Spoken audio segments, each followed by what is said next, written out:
Bonjour, bienvenue dans Smart Woman, l'émission qui donne le pouvoir aux femmes. Alors vous le savez, chaque mois je reçois des personnalités qui partagent ma conviction que les femmes doivent prendre leur juste place, c'est-à-dire bien sûr la moitié de la place, dans toutes les sphères de pouvoir économique, politique, médiatique, sans oublier un domaine tout à fait essentiel qui est celui du scientifique, avec notamment l'enjeu de la tech et de l'IA, l'intelligence artificielle, dont on parle bien sûr beaucoup actuellement. Alors, tout cela, c'est assez évident, c'est assez clair, parce que quand on voit les défis auxquels notre société est aujourd'hui confrontée, encore plus qu'hier, il est évident qu'il faut que toutes les forces vives soient au service, en action, et que par conséquent, il y ait davantage de femmes en responsabilité. C'est une question d'équilibre, mais c'est aussi une question, et surtout peut-être une question de performance, performance économique, performance capacité de progrès. Voilà, donc aujourd'hui, pour en parler, je vais avoir deux invités, et non pas trois, parce que la dirigeante dont je fais généralement le portrait aujourd'hui a un sujet qui fait qu'elle ne sera pas là. Mais donc, je vais avoir le plaisir d'accueillir tout d'abord Aline Aubertin. Aline Aubertin, qui est la directrice de l'ISEP. L'ISEP est une école d'ingénieurs et qui est également présidente d'honneur de l'association Femmes Ingénieurs. Voilà, donc elle va nous parler bien sûr de son combat, notamment pour avoir plus de filles dans les filières scientifiques. Et ensuite, je recevrai Maya Atti, qui est la directrice générale de la Fédération des banques françaises et qui a donc un poste assez idéal d'observation sur la position, la place des femmes dans le monde à la fois financier, mais également dans le monde entrepreneurial et puis plus globalement dans la relation finalement des femmes avec l'argent. Voilà, voilà le programme du jour. Donc tout de suite, Aline Aubertin. Bonjour Aline Aubertin, Bonjour. bienvenue sur le plateau de Smart Woman, Aline.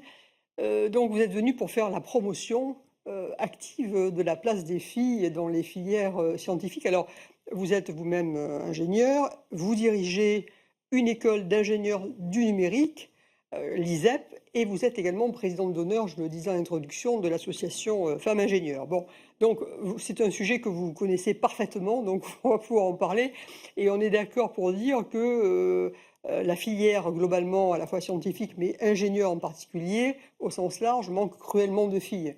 Bon, donc on va développer tout ça. Mais dites-nous d'abord, l'association, donc Femmes Ingénieurs, de quoi s'agit-il? Que fait-elle?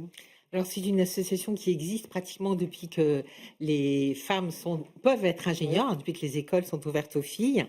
Donc, nous avons la conviction que la mixité homme-femme est vraiment une richesse et un atout de compétitivité pour les entreprises, ce qui nous amène à travailler dans 4 volets. Le premier volet, c'est la promotion des métiers d'ingénieur auprès des filles dans le monde de l'éducation et auprès des encadrants également d'ailleurs. Le deuxième volet, c'est la promotion des ingénieurs dans le monde du travail et dans la société en général, pour les aider à briser le plafond de verre, mais aussi parce que les ingénieurs seront visibles dans la société que des petites filles ou des moins petites auront envie d'aller dans ce domaine-là. Un troisième volet qui est faire en sorte que les ingénieurs accèdent au mandat d'administratrice dans les conseils d'administration, parce que la problématique, elle doit être traitée à tous les niveaux de l'entreprise. Et quatrième volet, on est un think tank, donc aux côtés des pouvoirs publics, pour les alimenter et discuter avec eux de ces sujets. Donc Oui, voilà les 4 volets de oui, la donc saison Femme ingénieure. quatre volets importants. Et alors, ce volet, j'avais d'ailleurs été interpellée, entre guillemets, par ce volet conseil d'administration que je trouve très intéressant et original, parce que finalement on en parle assez peu. Et qu'est-ce qui vous a amené? Je suppose que c'est vous, enfin, ou c'est l'association qui en a Oui, c'était eu. à l'époque où j'étais présidente C'était vous, élue. Oui, donc d'ailleurs, voilà, on a très bien. commencé à travailler le sujet. Donc la C'est la loi maternité, vous en avez parlé. Copé-Zimmermann, Oui, hein, bien sûr, voilà, bien qui nous sûr, a bien sûr. aiguillonnés. Et comment vous développez l'argument pour convaincre justement des entreprises de faire ce choix, au-delà de la loi qui maintenant l'impose, bien évidemment. Mais qu'est-ce que vous avez développé comme argument pour que justement il y ait davantage de femmes ingénieures, parce que la loi elle prévoit des femmes, mais pas des femmes ingénieures. Pourquoi les femmes ingénieures apporteront ou apportent davantage dans les conseils d'administration? En fait, on a fait, toute une analyse de on va dire des compétences et des aptitudes un peu particulières et on va dire, précieuses, que peuvent apporter les ingénieurs au conseil d'administration. Ce serait d'ailleurs valable pour les hommes Mmh mh. également, hein, soyons justes. Et moi, personnellement, j'ai passé un certain temps à interviewer soit des présidents de conseil Mmh. d'administration, soit des administratrices, pour essayer de comprendre ce qu'il y avait un peu de spécifique. Et ces spécificités, finalement, elles sont dans 3 directions. La première, c'est que les ingénieurs ont des compétences qui sont utiles à l'entreprise elle-même. Mmh mh. Elles ont généralement des compétences métiers et elles en ont généralement plusieurs, parce que les ingénieurs, Mmh. une des spécificités, c'est que les ingénieurs changent plusieurs Oui. fois de métier dans leur carrière. Des compétences sectorielles, là aussi, généralement, il y en a eu plusieurs.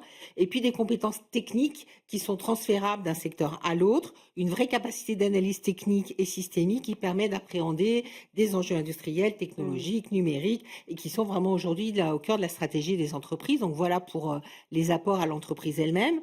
Puis, des aptitudes et une expérience qui sont intéressantes pour le fonctionnement opérationnel du conseil d'administration lui-même. D'abord, une lecture fine des risques, des investissements, de l'innovation, des transformations qui sont nécessaires, une capacité à enrichir les débats stratégiques avec une vision qui est toujours Mmh concrète, mh. prospective et souvent orientée solution. Et là, vous retrouvez finalement la capacité de questionnement, la démarche Oui, bien sûr. scientifique et également cette capacité à avancer par test-erreur et à tester des choses. Et puis le dernier volet, c'est que généralement, ce qu'elles apportent est intéressant en termes de RSE et intéressant pour l'actionnaire. D'abord, c'est une diversité de regards, une prise en compte des enjeux sociétaux au moment où Mmh. c'est crucial pardon, pour les entreprises, une vision systémique, rigoureuse, qui est ancrée dans des Oui. enjeux technologiques. Bref, Mmh. elles ont l'habitude de se poser les bonnes questions sur les Mmh. usages, les risques éthiques, et vous parliez tout à l'heure d'intelligence artificielle. Oui, Voilà, bien sûr. Non, c'est au cœur non, mais ça des travaux des ce que ingénieurs. vous dites, enfin, à la fois paraît très évident et malheureusement pour pour autant c'est pas une réalité. Alors justement, pourquoi finalement, comment on caractérise le fait que les filles aient de moins enfin, il y en a moins qu'avant, hein, donc déjà il y en avait pas assez, mais il y en a moins qu'avant. Donc pourquoi a-t-on cette difficulté à orienter, attirer les filles vers les métiers d'ingénieur?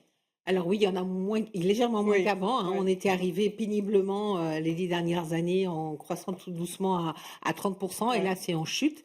C'est en chute depuis la mise en œuvre de la réforme Blanquer, la Mmh nou mh. Mmh. réforme du bac, qui demande aux filles, enfin et aux garçons aussi Oui. d'ailleurs, hein, de Mmh mh. choisir leur spécialité très tôt, à un moment donné où les stéréotypes sont très ancrés dans les têtes, où les filles, Mmh. enfin, comment dire, s'identifient vraiment au Ouais, genre ouais. fille. Et quand on est une vraie fille, ben, en fin de seconde ou en troisième, on fait pas des sciences, on fait pas des maths. Ça, c'est pour les garçons, donc vraiment, ça nous aide pas.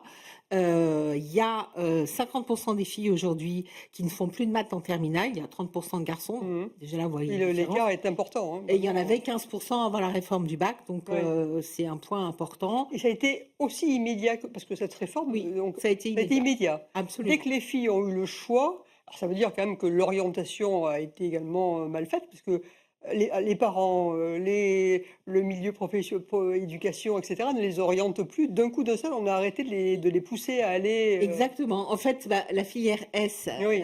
était la filière Mmh. d'excellence. Mmh. Donc les filles, y compris quand elles n'avaient pas forcément une appétence Oui. évidente Mmh mh. vers les sciences, allaient dans cette filière-là. Et on avait 2 ans de plus Mmh mh. jusqu'au baccalauréat, là où elles sont finalement plus ouvertes, elles ont Ouais. avancé dans leur réflexion Ouais. pour les convaincre. Et ces 2 années étaient cruciales. Là, on les a complètement perdues. Et pire, les élèves qui ne vont pas, qui ne font pas de sciences, souvent arrêtent complètement les maths. Je pense par Ouais. exemple à la filière sciences éco. Mmh mh. Et à l'ISEP, vous en parliez tout à l'heure, nous on prend des Mmh. élèves qui ont fait maths et sciences éco et Ouais. on utilise le parallèle Bien sûr, bien de sûr. l'analyse systémique des sciences éco Mmh mh. pour les ramener au numérique. Eh bien, il n'y en a plus. Des élèves qui font maths et sciences éco, il n'y en a Mmh mh. plus. La Mmh mh. majeure partie des élèves qui vont dans cette direction de sciences éco abandonnent des maths. Au passage, ça crée aussi des drames Mmh. d'orientation avec des combinaisons Oui, bien sûr. de matières qui Et rend qui sont l'orientation pas très extrêmement adaptés. difficile. Oui, bien Mm. sûr.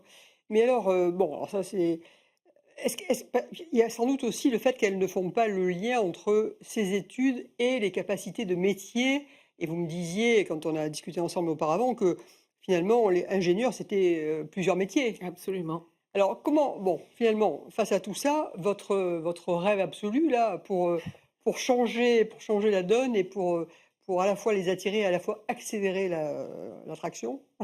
Alors j'ai 2 grands rêves Ouais. absolus, hein, si j'avais, d'énormes moyens. Ouais, Le premier, c'est je rêverais soit d'une série télévisée, soit d'une ouais. grande campagne télévisée, un peu comme a su le faire l'artisanat ou comme Mmh sait mh. le faire l'armée, pour donner à voir la Mmh. diversité des métiers. souvent, comme vous venez de le dire, les ingénieurs, on les voit pas dans la vie de tous les Mmh. jours. Donc les filles ne se projettent pas vers ces métiers. C'est mon premier rêve. Et Ouais. le deuxième rêve, peut-être plus accessible, plus pragmatique, ça serait d'avoir des bourses Mmh. spécifiques pour les filles pour que au moins l'argent et la capacité financière ne soient pas un frein. C'est quand même des études qui durent 5 ans. Donc pour Mmh mh. certaines familles, ça peut être un peu difficile. Donc plutôt que des quotas, qui à mon Mmh. sens ne fonctionneraient pas parce qu'il n'y a pas de vivier, Mmh. j'aimerais, qu'on puisse, proposer des bourses spécifiques, pour les filles, qui enverraient un signal fort sur, l'enjeu de notre pays, qui a Mmh. besoin de plus d'ingénieurs. D'ailleurs, vous le disiez en Oui, introduction, bien sûr.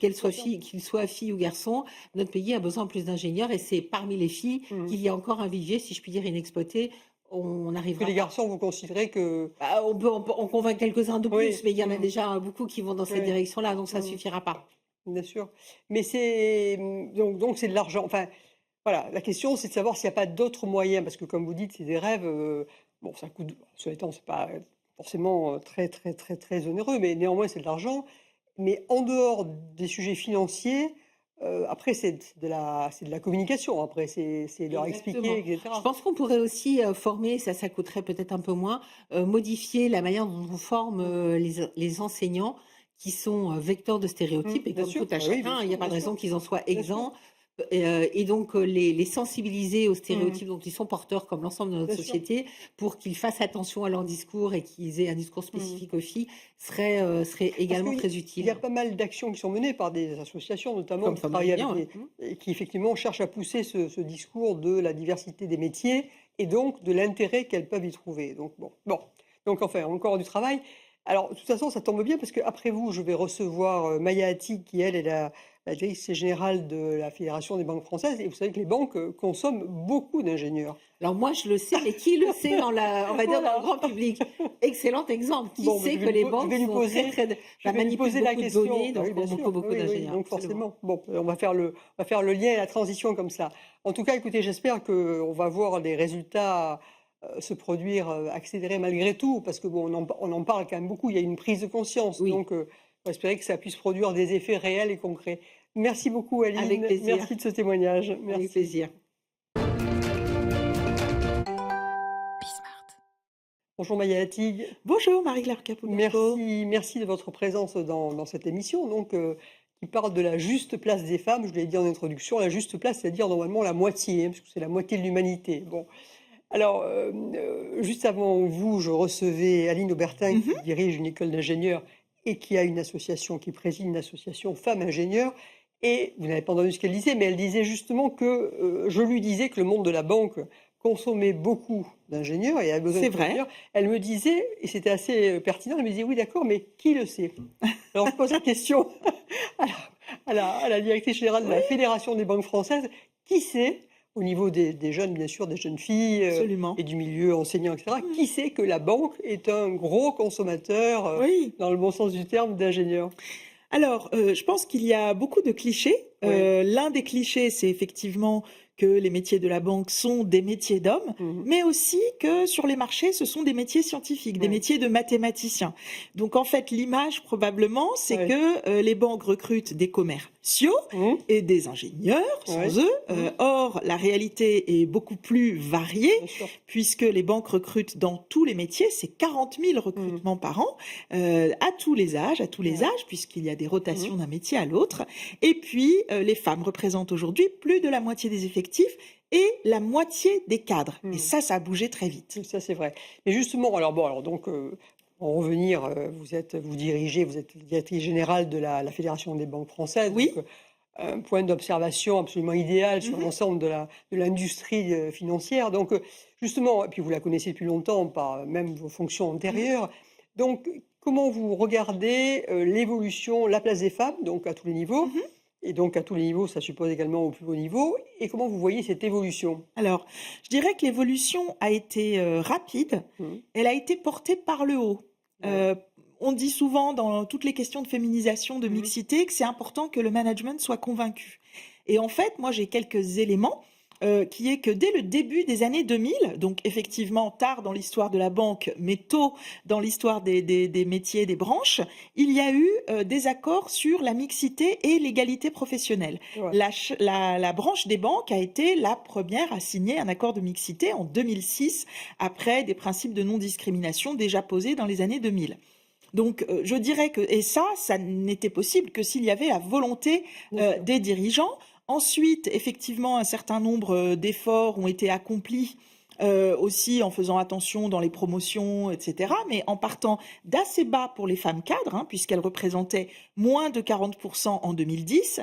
Et en fait, aujourd'hui, elles représentent 50%. Donc en fait, la croissance du nombre de femmes parmi les cadres a été importante, sachant que parmi l'ensemble de l'effectif et dans les fonctions non cadres, les femmes sont très majoritaires, quasiment 2 tiers de femmes, ce qui est considérable. Mais justement, l'enjeu aujourd'hui, c'est que chez les femmes dirigeantes, Voilà, donc cadres très supérieurs, c'est ça. on passe au-dessus du seuil de 25%, 25-30%, qui est celui de, non pas de la loi Rixin d'ailleurs, puisqu'il Oui. il était déjà atteint avant que la loi Rixin sûr. ne soit adoptée, mais comment on fait pour aller plus loin s'agissant des dirigeantes et que cette mixité reflète celle des clients. Tout à fait. Et alors pourquoi justement faut-il, d'après vous, qu'il y ait ce miroir entre la société Oui. et la banque en général? Alors, je dirais, finalement, vous dites la juste place des femmes. Oui. Moi, j'aimerais en fait que cette question soit posée à l'inverse. Mmh. Pourquoi, dans certains métiers, dans certaines entreprises, c'est le contraire? Mmh. En fait, il faudrait que la nécessité de justifier change de Oui. camp, hein, ça c'est quand même un point. Ensuite, dans les métiers de service, quand on rend service tous les jours à des ménages, à des entreprises, les banques, tous les jours, elles accordent des crédits, tous les jours, elles ouvrent des comptes, elles traitent des opérations, des paiements. On le fait auprès des hommes et des femmes de façon indifférenciée. Donc c'est extrêmement important que les salariés reflètent cette diversité de clients parce que tout simplement, il y a un effet miroir qui est extrêmement important. Oui, bien sûr. Alors moi, je parle de juste place des femmes dans les sphères de pouvoir. Alors Absolument. j'insiste là-dessus, non pas Mmh. par volonté de pouvoir systématique, mais parce qu'effectivement, c'est parce qu'on est dans les sphères de pouvoir que ça peut infuser davantage. Absolument. D'ailleurs, c'est ce que vous disiez en parlant de commencer par le haut.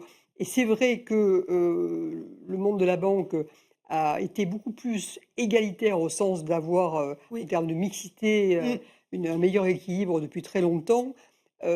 Après, il y a une question de l'ambition des femmes au sein du monde Oui. financier, enfin comme Mmh. partout, mais en l'occurrence le monde financier. Et puis il y a les rôles modèles, donc ça c'est un point important. D'ailleurs, vous êtes un rôle modèle. Ah non, non, c'est vous, mais Marie-Claire, la première de tous les rôles modèles. Non, non, il y a, je pense, effectivement, il y a un monde extrêmement masculin hein, jusqu'aux années 2000-2010, y compris dans les sphères de pouvoir. Aujourd'hui, effectivement, les dirigeants des très grands groupes sont des hommes. Alors, je travaille avec eux tous les jours. Ce que je peux vous dire, c'est qu'ils sont extrêmement respectueux de ces questions de mixité. Je me fais parfois justement reprendre parce que pour une nomination, je ne propose pas de femmes, je ne propose que des hommes, etc. Donc, il y a régulièrement, je dirais qu'ils me rappellent que c'est un élément important pour eux. Et ils sont très conscients aussi qu'il faut regarder ça dans les détails. Par exemple, sur les questions d'accès aux différents postes, les questions de rémunération. Quand on revient au sujet des ingénieurs, c'est majeur. Oui, bien Pourquoi? Parce qu'il y a peu de femmes ingénieurs, peu qui sont recrutées, même s'il y en a qui sortent des écoles, et ensuite, progressivement, elles ne restent pas forcément, elles ne continuent pas forcément. Et donc, au moment de l'accès aux sphères, les cercles les plus limités du pouvoir, là, il y a beaucoup moins de femmes. Donc, il y a un enjeu très important à maintenir finalement cette motivation tout au long de la carrière, à compenser aussi le fait qu'il y ait moins de femmes au départ et à assurer des recrutements diversifiés. Ça, c'est majeur. Et puis, je dirais que dans la banque, la manière de tirer aussi vis-à-vis de l'extérieur, c'est par exemple à la Fédération bancaire, on fait beaucoup d'études, non pas sur les femmes parmi nos effectifs, parce que ça, c'est, on le fait, je dirais, de manière spontanée, c'est nos obligations sociales aussi, mais les femmes entrepreneurs. Comment est-ce qu'on s'adresse à elles? Est-ce qu'il y a des spécificités? Est-ce qu'il y a des actions à mener? Les sujets, bien sûr, de services rendus aux femmes, le sujet des violences familiales qui touchent beaucoup plus les femmes que les hommes, même si les hommes sont également victimes, et des enfants. Mais sur ces sujets-là, effectivement, je crois qu'il y a une attention du fait de la mixité. Ça peut être aussi bien des hommes que des femmes qui s'intéressent à ces sujets, mais parce qu'on est mixte, on arrive à s'intéresser à un champ de sujets beaucoup plus large que finalement du temps où les hommes étaient entre eux. Le regard est plus équilibré nécessairement. Voilà. Pour large. revenir au sujet de l'entrepreneuriat que vous Oui. avez évoqué, qui est un sujet qui Mmh. me tient à cœur, puis en plus Mmh. dans l'émission, c'est important puisque j'interviewe généralement une dirigeante Mmh. d'entreprise PME TI pour montrer qu'il en existe d'une part, parce que c'est pas très connu, même si le pourcentage reste faible, puisqu'en fait, vous savez très bien que le pourcentage en gros évolue assez peu et Oui. que quand on est dans le monde non pas TPE mais PME et ETI a fortiori, on est plutôt à 10-15% Mmh. qu'à 30 comme on peut l'être au sens global. Donc justement, dans cette matière-là, bon, moi je suis bien convaincue qu'il faut faire des choses Mmh. différemment, enfin Mmh. du moins avec une attention particulière. Mais justement, qu'est-ce que vous observez aujourd'hui au niveau de l'ensemble des banques, donc pas Oui. des banques en Mmh. particulier, mais qu'est-ce que vous observez justement dans l'attention portée à l'accompagnement, à Ouais. l'accueil, puisqu'il y a eu Mmh. des époques où moi j'ai connu le moment où on avait justement des questionnements différents pour Oui. faire du financement à des femmes chefs d'entreprise qu'à Mmh. des hommes. Bon, aujourd'hui, avec un petit peu de Mmh. recul, comment vous trouvez que ça a évolué? Qu'est-ce Mmh. qu'on fait? Comment ça se passe? Alors aujourd'hui, une Mmh. banquière d'entreprise, un banquier d'entreprise sur Mmh. 2 est une banquière, Oui. hein. Donc Mmh. beaucoup de femmes également, parmi, celles qui conseillent, les entreprises. Alors, j'ai eu souvent Ouais. l'occasion d'en parler. Ce n'est pas pour ça effectivement Non. que des questions ne sont pas posées, mais en fait la société bouge et Mmh. les questions par exemple sur l'organisation familiale quand Mmh. on est entrepreneur, elles touchent aussi beaucoup les Ouais. hommes, hein. Mmh. On sait que, surtout avec les questions de recomposition familiale, c'est Mmh. majeur. Donc toutes ces questions effectivement, il faut qu'elles soient posées à tous. Alors s'agissant de l'accompagnement, en fait, s'agissant, je dirais, des très petites entreprises, du lancement, de l'entrepreneuriat, il y a des actions spécifiques, Mmh. pour les femmes, notamment pour, toutes les périodes de fragilité. Vous savez, Bien sûr, 2-3 ans, bien sûr. les 2-3 premières années, comment on fait pour sortir la tête du guidon? Mmh. Et donc beaucoup de mise en réseau, des prix Mmh. dédiés, Oui, c'est des beaucoup. soirées dédiées, des réseaux, du mentorat. Mmh. C'est quand même Ouais. extrêmement important. C'est vrai qu'il y a beaucoup de réseaux d'entrepreneurs, qui existent. Ni les hommes ni les femmes ne les utilisent beaucoup, mais avec une visibilité Les accrue. les femmes encore moins que les hommes d'ailleurs. Absolument. Mmh. Et donc, cette mise en lumière, je dirais, des femmes et dans tous les domaines, hein, que ce soit l'artisanat, l'agriculture, le commerce, ça permet, en fait, d'aller plus loin et de se donner davantage de chances. Le deuxième élément auquel il faut penser, c'est que les femmes ont moins d'argent que les hommes. Ça, c'est une vérité du Mmh. plus jeune âge, au grand âge, hein, on le sait aujourd'hui.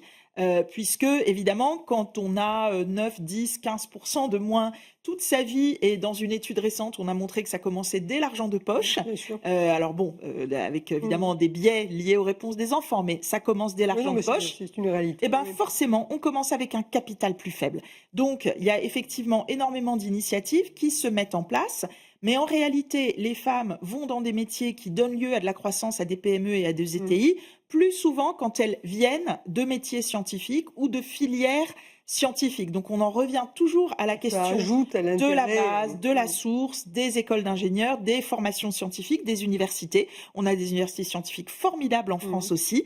Et donc, partout dans ces endroits-là, comment on fait pour que la mixité soit maintenue le plus longtemps possible? Cette mixité, elle existe à l'école primaire, au collège. Mmh. Il ne faut pas qu'elle s'écroule ni au lycée, ni dans les études ensuite, parce que cette mixité, elle bénéficiera à tous. Oui, c'est ce que donc Aline Aubertin et j'avais reçu d'autres, Oui. d'autres personnes qui parlaient du même sujet, montrent bien à quel point on a même dégradé. Non seulement ça ne s'est pas amélioré, le Oui. côté filière scientifique, Mmh. j'entends, hein. Non seulement ça ne s'est pas amélioré, mais ça s'est même dégradé avec moins de filles qu'auparavant qui Mmh. vont vers ces filières-là, à la fois parce que, elle aussi alors Aline Aubertin disait: «Mais c'est parce qu'en fait, une réforme du bac a fait Mmh. qu'on fait Mmh. moins de Oui. mathématiques». Bon, Oui. ça c'est un point. On a signé. Par ailleurs, l'âge où les filles doivent choisir justement les matières dans lesquelles elles vont travailler fait qu'elles s'identifient davantage à un stéréotype féminin et donc elles ne Oui. vont pas vers ces métiers. Bon bref. Et alors elle, je lui posais la question, qu'est-ce qu'on peut faire pour, parce que Mmh. malgré tout, il faut arriver à bouger vraiment, quoi. Oui, Alors je vous pose la absolument. même question, Maïa, que faut-il faire? Quel est le rêve ou du moins Oui. la chose faisable pour Mmh. qu'on accélère vraiment? C'est-à-dire qu'on soit pas toujours dans 10 ans en train de dire: «Oui, bah, finalement Ah, ça a bougé 10-15%, oui, mais» lentement, et cetera. Oui, oui, Ouais. absolument.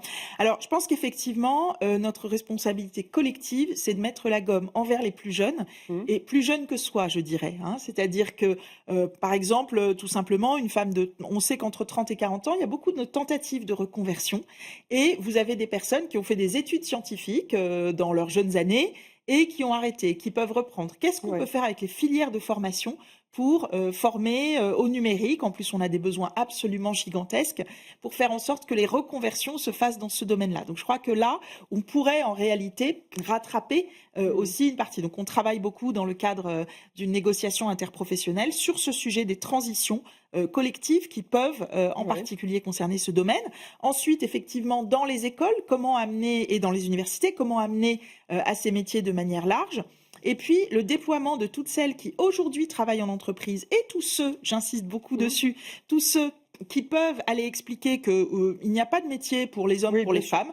Tous les métiers sont ouverts à tous. Donc ça, c'est extrêmement important de l'expliquer dans les filières. Je constate aussi, pour discuter avec beaucoup de personnes dans l'enseignement Mmh. supérieur, hein, par exemple, la semaine dernière, j'étais avec des représentants de l'université Paris-Saclay, Mmh. qui est un de nos fleurons français, Absolument. extraordinaire fleuron J'ai français. reçu Estelle Yacoba quand elle était Voilà, présidente voilà. de Paris-Saclay, Eh ben, absolument, oui. j'ai rencontré Ouais, son successeur ouais, ouais. et la directrice de la fondation. Et vraiment, Mmh. par exemple, ils ont constaté que certaines filières pouvaient être plus attractives quand c'était des doubles licences. Exactement, elle avait expliqué ça, le double Voilà, cursus, où absolument. les Et filles vont donc, davantage. et je crois que Ouais, tout simplement, toutes ces idées, il faut les creuser, les mettre en ouais. œuvre rapidement, montrer en fait qu'il n'y a pas ces tabous, et Mmh. puis que quand il y a des difficultés, oui, il y a des difficultés à un moment donné dans la vie professionnelle. D'abord, il y a aussi des droits. La non-discrimination, bien évidemment, aucune tolérance par rapport au sexisme et au harcèlement, que ce soit les hommes ou les femmes. Ça, tout simplement, ça permet d'accueillir. Mmh. Et puis ensuite, pour les promotions, les carrières professionnelles, ça s'envisage sur la vie. Il y a des périodes où on peut avoir envie de moins foncer, d'autres davantage. Et donc, tenir ce rythme dans la durée, je crois que ça nécessite beaucoup de solidarité et beaucoup de conviction, à la fois des hommes et des femmes. Moi, il y a beaucoup de femmes qui m'ont poussée, beaucoup d'hommes aussi. Et aujourd'hui, je ressens une très grande écoute sur ce sujet. Et donc, Mais c'est c'est vrai, encourageant. moi je vous rejoins tout à fait dans le côté, à la fois la prise de conscience, à la fois la volonté de faire. Donc je pense que Mmh, ce côté-là, bon, quelques exceptions près, on est mmh, mmh. sorti du bois.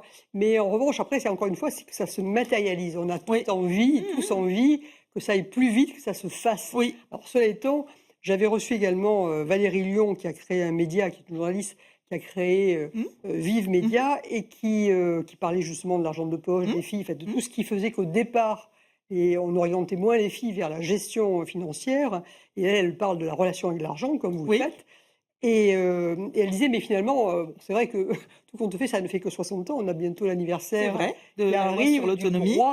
du droit au compte sans l'accord du mari». Oui, Donc absolument. c'est vrai que c'est à la fois, finalement récent, bon, Mmh. enfin c'est vrai qu'on a malgré tout envie d'aller plus vite, plus loin et j'aimerais bien que la prochaine fois dans quelque temps, on puisse dire: «Bah, voilà, là on a vraiment des avancées très Oui. significatives qui sont réalisées». Mmh. Je pense que beaucoup de banquiers ont Oui, dans leur vie quotidienne, pour eux, la vision du patron, c'est la patronne, hein. oui. Mmh. Il y a énormément de Mmh. femmes dans des fonctions de direction, de Mmh. de Mmh. proximité, mais aussi de direction, de Ouais, filia, de bien sûr. région, etc. Donc, ce sont aussi, ça montre aussi une variété de modèles. Je crois que ça, c'est un élément qui est très important. Et puis, s'agissant des entrepreneurs, il y a des clichés qui ont la vie Mmh. dure, hein, que ce soit pour les hommes ou pour les femmes. Et en fait, bon, il y a toujours un débat, est-ce qu'il faut beaucoup en parler au risque de les ancrer ou est-ce qu'il faut Ou au arrêter d'en contraire, parler et foncer? bon écoutez, Donc voilà, moi je je crois pense qu'on que la on va solidarité est continuer à en importante. parler malgré tout parce que c'est quand même pas mal de dire les choses. Voilà bon, mais merci pour Merci à vous. ce témoignage, cette conviction, cet Oui, engagement dans un métier que qui l'on recrute. ressent fortement. Je le redis. Et donc notre émission se termine, donc merci de l'avoir suivie. Je vous donne rendez-vous au mois prochain et j'aurai avec moi, Karine Lejeune, qui est une générale de brigade de la gendarmerie, donc un profil, très différent, très intéressant, et Sophie Zurquilla, qui est la directrice générale, du groupe Véridien, qui est dans le parapétrolier. Donc, 2 sujets distincts où les femmes sont également présentes et doivent être présentes. Merci.